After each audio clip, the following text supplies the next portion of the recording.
RapStreak13 here, and today we're going to talk about the updates for the DyeNT and how to solve basically any problem that could be caused by your pressure setup wrong or not having the updates.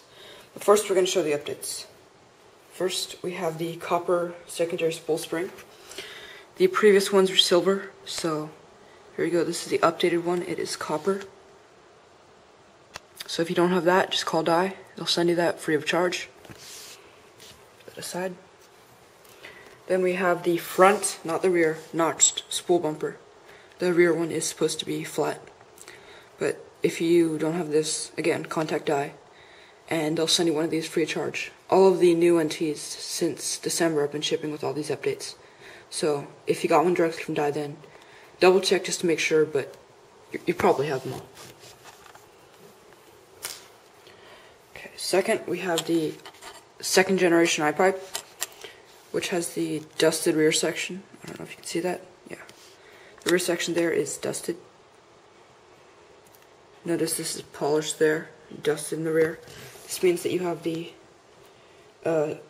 corrected eye pipes. First, I think it was 200 or 300, were just too tight, causing paint to get stuck right here and chop.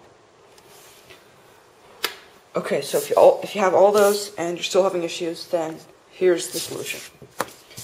Please read this when you get your gun. This will basically tell you everything you need to know about the pressure in the NT. But here we go.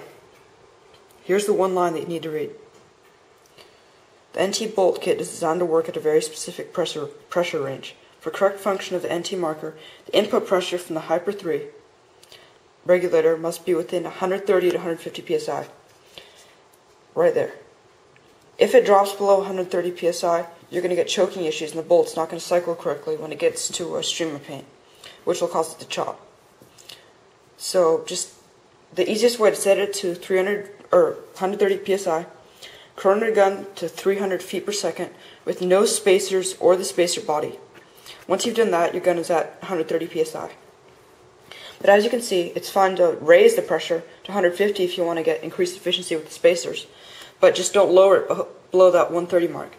If your gun is shooting at 300 feet per second with no spacers, and the field that you're going to, say, has a chrono speed of 285, don't lower the velocity with the regulator. What you're going to do is drop in the spacer body.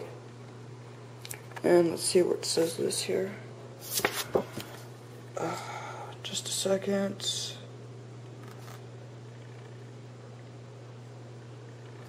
Well, it says on here, I think it's in the manual, but it says not to, if you're lowering the velocity, use the spacers. That's what they're there for. They're there for lowering the velocity and for increasing efficiency. So I hope this helps. I'll just go over some of the things in here. So say you're shooting, you need to shoot at a field of 250 feet per second. Your gun's chronoed to 300 feet per second, you're having no issues. You get to the field and you start lowering it, then you start having issues. Well, what you're going to do is you're going to chrono the gun to 300 again, set your dwell to 6, and put in one spacer, the spacer body. That should lower it about 15 feet per second. Then go chrono the gun. If it's not low enough, put in another spacer, and then just repeat. And if you need to get even lower, try raising your dwell, and that should help. But basically, this is what the issues with people with their NTs are having. So I hope this video helps. And one last thing, if you're using extremely small board paint, there's a new eye pipe for that, which I think it's also for there's also one for the DM9 too.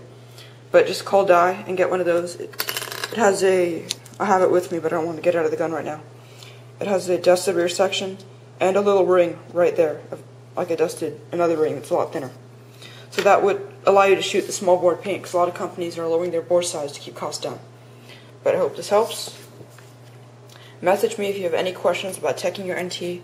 I've talked to a bunch of techs. I know a lot of the stuff that they know. I don't know all of what they know. I'm not going to say that. But I hope this helps. Check out my thread on PB Nation too. I've done a whole thread, more detailed pictures of all the eye pipes. I've got the 3rd generation one for small board paint if you want to see what that looks like. Just look for the account Tropical Pumpkin and look for the thread in the DyeNT forum. It says if you have an NT that's having issues, look here. There are pictures. Click on that thread. Got pictures and advice on how to set up your pressure right. So I hope this helps. Thanks a lot.